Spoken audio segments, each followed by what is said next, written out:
Good morning, everyone. It's Valerie Ling, clinical psychologist, director, founder of the Center for Effective Living. Well, it is 6:30 in the morning. I've just left home, parked my car, and I wanted to touch base with the world. About 5 years ago, I had a big, hairy, audacious idea, a world without burnout. That is my mission. Well, at least within what I can see at the moment in terms of where I live and the work that I do, a world without burnout. Last night was pretty rough for me. I'm actually feeling the burn of doing the work in preventing burnout. It's only February, and boy, there's already been quite a lot of activity in various organizations and the individuals I work with to try to prevent burnout. I switched off my phone at about 8 or 8:30 and just committed my evening to really just float up the top, have a bigger perspective to life than just the work that I do, and had a wonderful sleep and feeling absolutely refreshed. When I actually looked more closely at my diary this morning, I think my energy levels just went triple fold, because I realized I'm heading out the door at 6:30 in the morning for an 8 o'clock start. I don't finish till the late afternoon. 100% of my diary today is in burnout prevention work. I'm just amazed. 100%. And not only that, but well over half of them, they're not even burnt out. They're coming in for what I call a resiliency booster. They're actually coming in anti-prevention of burnout. We run what we call a resiliency screen and a development plan, and so individuals actually, families even, come in to talk to me about, particularly because they're pastoral carers or in industries where there's a high caring load and a high tendency for burnout. Who are they? They could be doctors, they could be teachers, they could be chaplains, they could be clergy, they could be humanitarian workers for NGOs. And over half of my diary today, amazing, are people who are actually starting or in the middle of their roles or transitioning, and said, I want to make sure that I don't burn out in the next chapter. I want to go the distance. And they're coming in actually in the middle of looking at their resiliency markers and coming up with a development plan to help them go the distance. Not only that, today's a good day.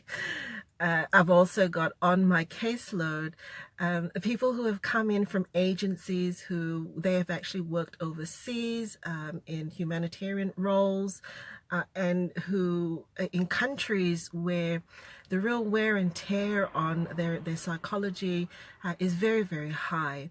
The environment is unsafe.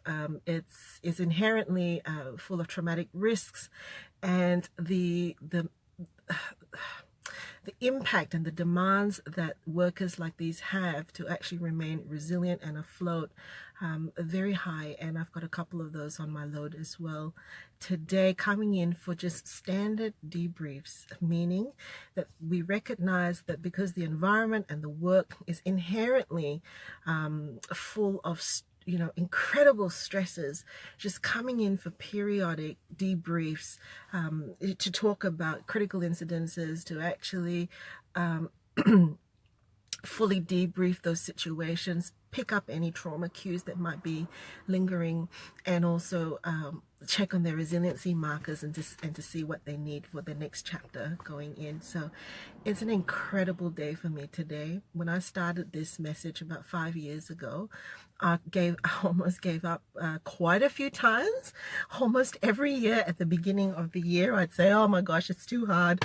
I don't think anybody really gets what I'm talking about. And really to be, I think 5 years down the line, working consistently in this area and just feeling the incredible privilege of not just burnout treatment, but really very, very key is prevention. Actually knowing what those dynamic and static factors are for resiliency in the context that you're in. That's really, really important, is actually understanding the context.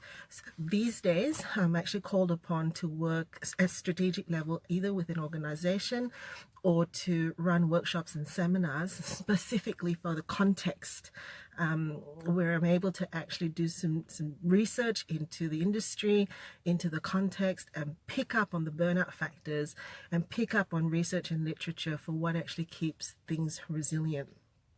So I shall leave you there because it's 6:38 now.